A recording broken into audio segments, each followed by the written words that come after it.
Les amis, vous êtes devant le JT Express de Planète GT. Aujourd'hui, on parle du Renault Arcana, le crossover coupé que l'on attendait sans attendre, etc.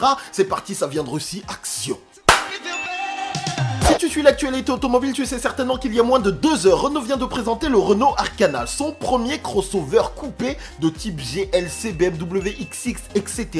Et c'est une nouvelle intéressante. Ça a été présenté au salon automobile de Moscou pour une raison simple, c'est que dans un premier temps, ce véhicule sera vendu en Russie, puis après en Chine et en Corée du Sud. Il faut bien comprendre que ce n'est pas destiné à l'Europe pour le moment, mais avec un petit peu de chance, en 2020, on aura la chance d'avoir le Renault Arcana sur nos terres.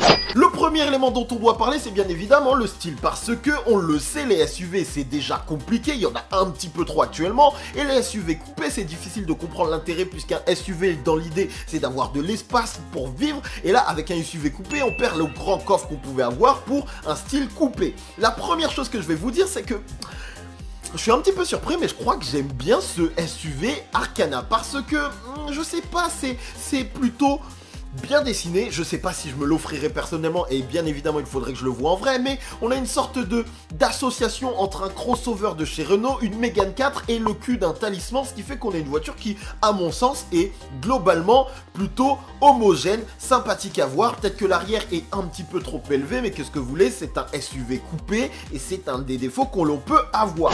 On aura donc deux typologies de véhicules un petit peu différentes, avec une version peut-être un peu plus accessible, entrée de gamme et un peu plus cheap en Russie, et une version un peu plus raffinée en Chine et Corée du Sud, car elle utilisera la base de la Clio 5. Certainement qu'on aura aussi un habitacle qui s'en rapproche pour plaire aux clients chinois et coréens. Pour le moment, on ne sait pas grand chose sur ce véhicule, parce que ce que Renault a présenté à Moscou est un concept car. Comme on peut le voir, c'est pas un concept car de folie, donc on doit être très proche de la production, sachant que des spy shots ont déjà été présentés et que clairement ça y ressemble. Certains éléments pourront changer, peut-être qu'il fera un petit peu plus cheap. Ici on est sur une version avec des jantes 19 pouces, etc. Il faudra certainement s'attendre à ce que la version de série soit un petit peu plus soft. Toujours est-il que dans l'idée c'est pas mal. Petite nouveauté de ce JT Express, je vous ai demandé sur l'Instagram de Planète GT de voter et de me dire si cet Arcana vous le trouviez plutôt cool ou plutôt vomissable. Et en l'occurrence vous êtes sur un peu plus de 400 votants, 64% à apprécier ce SUV coupé et 36% qui ne sont pas fans et auraient plutôt tendance à le vomir. Ça fait donc du 2 tiers, 1 tiers, c'est pas encore la conquête totale. Enfin bref, suis-moi sur Instagram Planète GT, tu pourras voir tout ça et voter. Et la réflexion que je voulais porter avec ce JT Express, c'est pourquoi Renault ne vendrait pas ce Renault Arcana en Europe, parce que j'ai l'impression que quelque part il y a la place. Les SUV, clairement ça marche, que ce soit les SUV familiales type 2008 Capture, etc. Les SUV un petit peu plus sportifs type Mercedes, BMW, Audi, etc.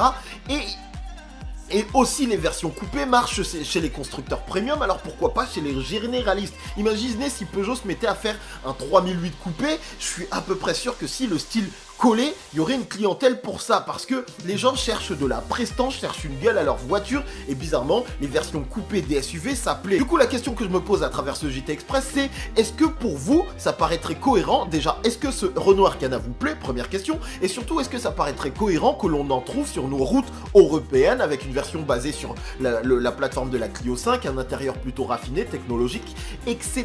Est-ce que c'est quelque chose qui vous parle ou non? Non, vous ne voulez plus voir de SUV, vous en avez marre. Vous voulez voir des berlines, des voitures sportives, vous ne voulez pas du cycle WLTP, vous voulez de l'essence à gogo et des émissions de CO2 dans tous les sens. Dites-le moi dans les commentaires les amis, c'est la fin de ce JT Express, il nous reste très peu de temps avant d'aller au travail, il fallait juste que l'on discute quelques instants de ce Renault Arcana qui m'intéresse pas mal au premier abord. On attendra le voir au réel, on l'espère. Salut à tous, abonne-toi si tu es nouveau.